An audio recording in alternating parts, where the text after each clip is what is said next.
Now, the council's private talks involving public dollars follow former council member Tariq Bokhari's public and private war against the police chief. This war, the mayor said today, was intent on damaging the chief's reputation and ending his career. Bokhari, who's now with the Trump administration, spent weeks after last year's deadly police ambush shooting trying to convince the chief to let patrol officers wear outer carrier vests. Now, WCNC Charlotte's Nate Morabito covered that public push, but has since learned more about what Bokhari said behind the scenes to the chief. Nate. That's right. Bokhari warned the police chief in text messages just how far the then council member was willing to go. The chief changed his stance and allowed outer carrier vests for patrol officers, but not before telling Bokhari, quote, "I hope what you are getting ready to do is worth it for you."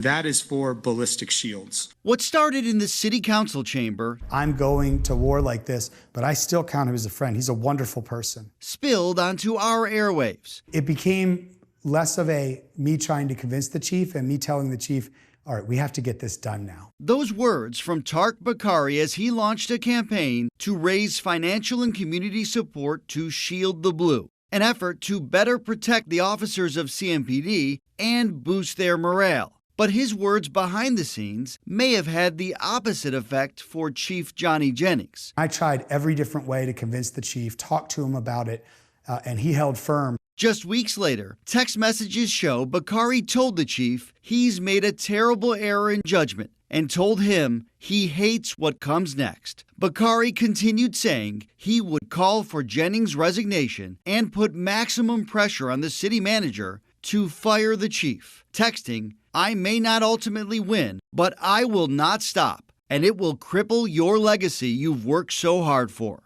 Before it got to that point, text messages show the chief urged Bokhari to reconsider his approach and let him be the one to make the decisions for his agency.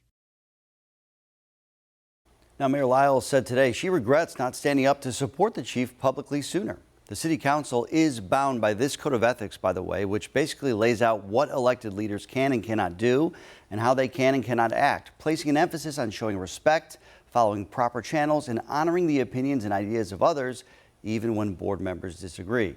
Those found to violate any of the rules, which are open to interpretation, can be subject to an investigation and potential action. Wow. All right. Nate, thank you so much for keeping